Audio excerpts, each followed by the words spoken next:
राजेंद्र कुमार सिंह, सहआचार्य, राजकीय महाविद्यालय कोटपुतली। आज हम फर्स्ट ईयर के फर्स्ट पेपर में राजनीतिक विकास की अवधारणा विषय पर चर्चा करेंगे। राजनीतिक विकास की अवधारणा में हम राजनीतिक विकास में लुशियन पाई की परिभाषा और लुशियन पाई के द्वारा इसकी जो विशेषताएं बताई गई है उन पर हम चर्चा करेंगे। लुशियन पाई राजनीतिक विकास की अवधारणा पर गहराई से विचार करने वाले प्रमुख विद्वान हैं। उनके अनुसार राजनीतिक विकास का अर्थ करते समय इसके निर्णायक तत्वों को ध्यान में रखना आवश्यक है।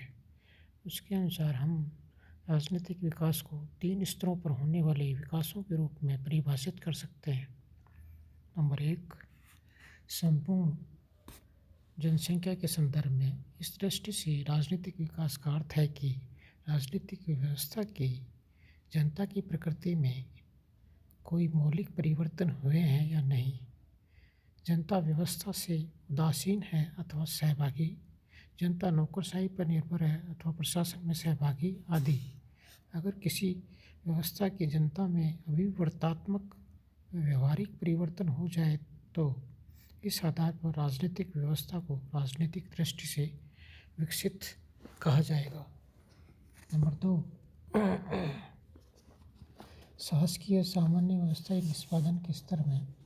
शासकीय और सामान्य व्यवस्थाई निष्पादन के स्तर पर राजनीतिक विकास का अर्थ राजनीतिक व्यवस्था की उस अभिप्रेत क्षमता से लिया जाता है जिससे वह सार्वजनिक मामलों को अधिकाधिक और अच्छी तरह से निष्पादित करने लगती है। इस दृष्टि से राजनीतिक व्यवस्था के विकसित होने का पता इस बात से लगाया जाता है कि क्या राजनीतिक व्यवस्था मामलों का उचित प्रबंधन कर पाती है, क्या राजनीतिक विवादों को नियंत्रित रख पाती है, क्या जनता की मांगों का उचित निपटारा कर पाती है।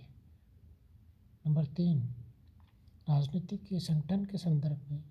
राजनीतिक के संगठन के रूप में राजनीतिक विकास वाली राजनीतिक व्यवस्थाओं में 3 बातें पाई जाती है। संरचनात्मक विभिन्नीकरण बढ़ जाता है, संरचनाओं में बहुत अधिक प्रक्रियात्मक विशेषीकरण हो जाता है, सहभागी संस्था और संगठनों में अधिकाधिक एकतामयी समन्वय स्थापित हो जाता है। इस प्रकार राजनीतिक व्यवस्था के संगठन के संदर्भ में राजनीतिक विकास संरचनात्मक विभिन्नीकरण और कार्यात्मक विशेषीकरण का संकेतक है। लुशियन पाई ने राजनीतिक विकास से संबंधित इन तीनों लक्षणों की समानता, क्षमता और विविधीकरण कहा है। वह उन्हीं राजनीतिक व्यवस्थाओं को राजनीतिक विकास के मार्ग पर अग्रसर मानता है जिसमें जनता में समानता का सिद्धांत लागू हो, राजनीतिक व्यवस्था और सरकार आने वाली मांगों, विवादों, राजनीतिक मामलों का निष्पादन करने में समर्थ हो, इनसे संबंधित अलग अलग विशेषीकृत होते हुए भी समन्वय और सामंजस्य रखते रहे। हम लुशियन पाई ने जो राजनीतिक विकास की विशेषताएं बताई है। नंबर 1, समानता। समानता का अर्थ है नागरिकों का सार्वजनिक तथा सामूहिक स्तर पर व्यवस्था में भाग लेना है जिससे कि नागरिकों में सक्रियता आ सके। समानता का दूसरा अर्थ कानूनों का सार्वदेशिक स्वरूप होना आवश्यक है जो राज्य के सब सदस्यों पर समान रूप से लागू होता है। तीसरा, समानता का यह अर्थ है कि राज्य के विभिन्न पदों के लिए भर्ती करते समय अथवा सार्वजनिक पदों पर नियुक्ति करते समय योग्यता तथा कार्य संपादन का मापदंड लागू होना चाहिए। इन तीनों मापदंडों से यह जाना जा सकता है कि किसी देश में समानता का सिद्धांत कितना लागू हो सका है। 2, क्षमता। किसी राज्य या सरकार में आवश्यक कार्यों के संपादन की क्षमता कितनी है। क्षमता का दूसरा अर्थ सार्वजनिक नीति को लागू करने की कुशलता तथा योग्यता से है। क्षमता का तीसरा अर्थ प्रशासन में विवेकपूर्ण, धर्मनिरपेक्ष दृष्टिकोण का उत्पन्न होना। इन मापदंडों से किसी व्यवस्था की क्षमता का ज्ञान होता है। नंबर 3, विभेदीकरण। विभेदीकरण का अर्थ है समाज और राज्य के विभिन्न अंगों, पदों एवं विभागों का सुस्पष्ट होना तथा उनके कार्य निश्चित करना। वह व्यवस्था के विभिन्न राजनीतिक कार्यों की सुस्पष्टता विभिन्न अंगों की जटिल प्रक्रियाओं का एकीकरण करना जिससे कि व्यवस्था का विघटन न हो। ल्यूशियन पाई के शब्दों में, राजनीतिक विकास, सांस्कृतिक विकास और जीवन के पुराने कीर्तिमानों के नए मांगों के अनुकूल बनाने, उन्हें उनके साथ मिलाने, उनके साथ सामंजस्य बिठाना है।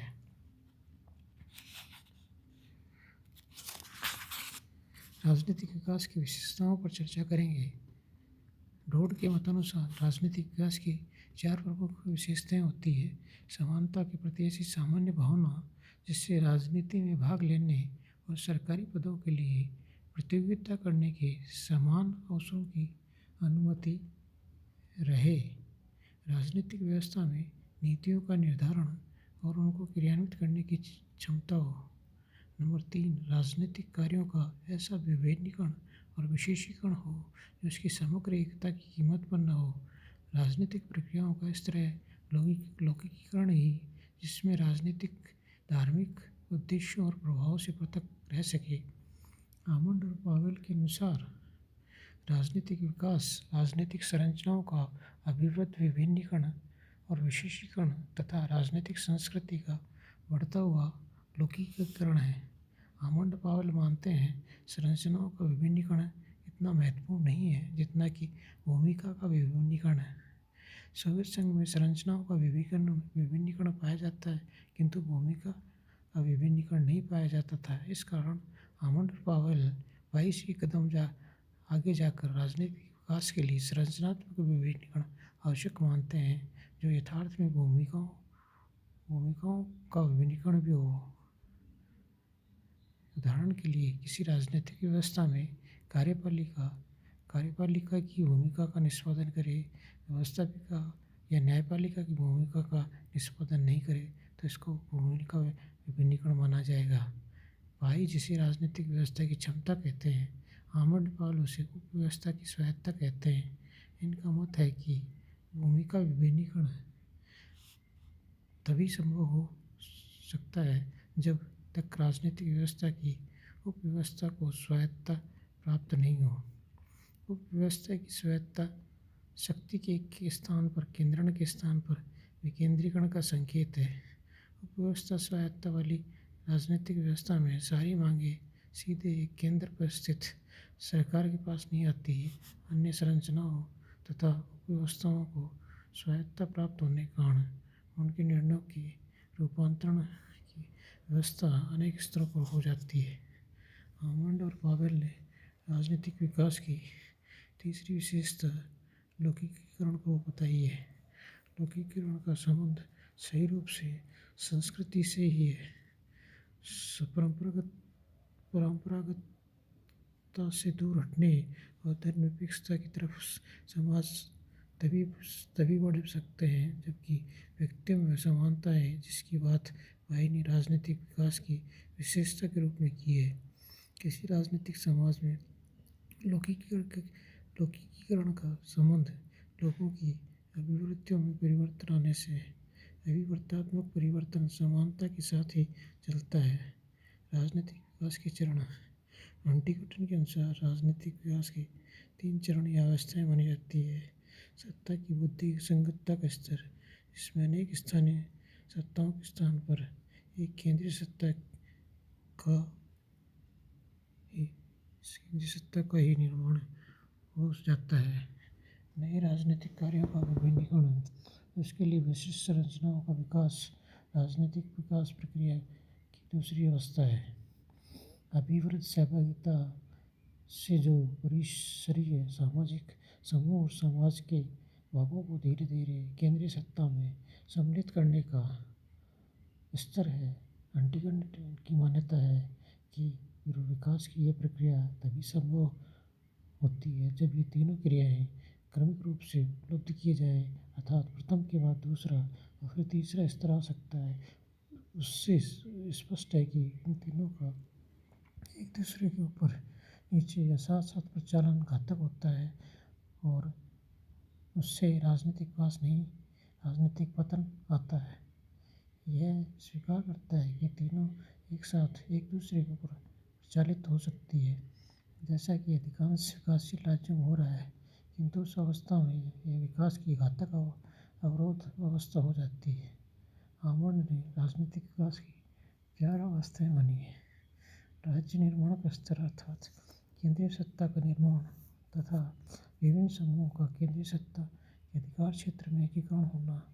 राष्ट्र निर्माण का स्तर तो राष्ट्र के प्रति भक्ति व निष्ठा का उत्पन्न होना। सहभागिता के स्तर अर्थात व्यक्ति समूह का राजनीतिक प्रक्रिया में व्यापक रूप से भागीदार होना। नंबर 4 वितरण का स्तर सामाजिक जीवन के लाभों को पुनर्निर्धारण की अनेक विधियों द्वारा सबकी पहुंच में लाना सम्मिलित होता है। आमंड की मान्यता है कि जिन समाजों में राजनीतिक विकास का अंतिम स्तर आ गया, ये सब इसी अनुक्रम में एक स्तर के बाद दूसरे स्तर पर पहुँचे हैं। राजनीतिक विकास और विकासशील राज्यों में ही अनुक्रम रहना आवश्यक है। ऑर्गेन्सकी ने अपनी पुस्तक स्ट्रेटेजी ऑफ पॉलिटिकल डेवलपमेंट में राजनीतिक विकास के राष्ट्रीय गंतव्यों के लिए राष्ट्र के मानवीय और भौतिक स्रोतों का उपयोग करने में सरकार की बढ़ती हुई कार्यदक्षता के आधार पर समझाने का प्रयत्न किया है। उसके अनुसार राजनीतिक विकास स्वायत्त किंतु अन्य विकासों आर्थिक, सामाजिक, सांस्कृतिक से पूर्ण रूप से पृथक स्वतंत्र प्रक्रिया नहीं है। राजनीतिक विकास अनुक्रमिक स्तर से होता है। राजनीतिक विकास की हर स्तर की अपनी विशेषताएं होती है जो अन्य स्तर पर अधिक से अधिक आंशिक रूप से पाई जाती है। राजनीतिक विकास का एक स्तर पूर्ण रूप से प्राप्त होने के बाद ही आगे के स्तर पर जाना संभव है। अर्थात एक विकास के अनुक्रम में पहले का स्तर पूर्णतः प्राप्त नहीं हुआ तो उससे आगे का स्तर कभी सफलतापूर्वक प्राप्त नहीं किया जा सकता। उसके अनुसार राजनीतिक विकास के 4 स्तर हैं: आधुनिकीकरण की राजनीति, औद्योगिकीकरण की राजनीति, राष्ट्रीय लोक कल्याण की राजनीति और समृद्धि की राजनीति। ऑर्गेन्सकी के अनुसार आधुनिकीकरण की राजनीति यह राजनीतिक विकास का पहला चरण है, किंतु इस अवस्था में राष्ट्रीय सरकारें अपनी जनसंख्या पर प्रभावशाली राजनीतिक नियंत्रण स्थापित करती है। वस्तुतः यह चरण राज्य की सुस्थिरता का चरण है, जिसमें राज्य के चारों तत्व जनसंख्या, निश्चित भूभाग, सरकार और संप्रभुता विद्यमान होते हैं। नंबर 2 औद्योगिकीकरण की राजनीति। राजनीतिक विकास का यह चरण है औद्योगिकीकरण की प्रक्रियाओं तथा सामाजिक राजनीतिक दृष्टि से ऐसे परिवर्तनों से संबंधित है जिसमें नए वर्ग निर्मित होते हैं, सहभागिता का विस्तार और अभिवृद्धि राष्ट्रीय एकीकरण होता है। इसके 3 मॉडल हैं। कस्तूरबा मॉडल,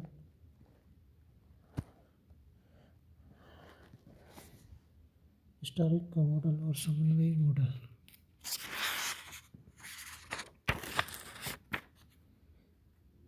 राष्ट्रीय लोक कल्याण की राजनीति, इसमें जनता को शोषण से मुक्त रखा जाता है और पूंजी साधनों को व्यापक स्तर पर जनता में वितरित किया जाता है। नंबर 4 समृद्धि की राजनीति।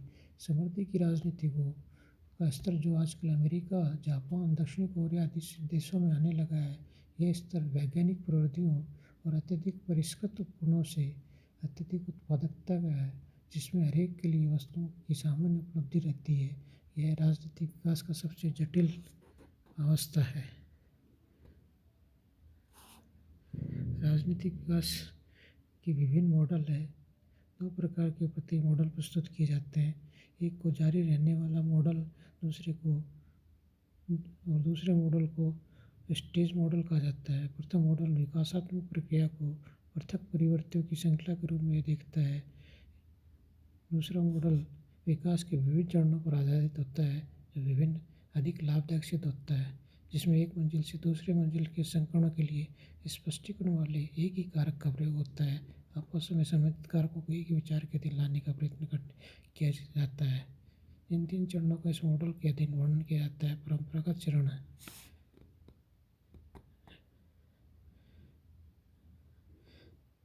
परंपरागत चरण और फिर उसके बाद दूसरा चरण है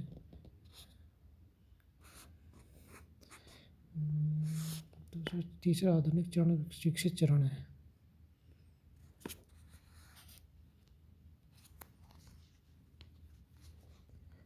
राजनीतिक विकास के साधन क्रांतिकारी राजनीतिक नेता, राजनीतिक दल, सेना, आधुनिक नौकरशाही का विकास, राष्ट्रीय भावना का विकास, लोकप्रिय राजनीतिक सहभागिता का विस्तार, ये आधुनिक राजनीतिक विकास के साधन हैं।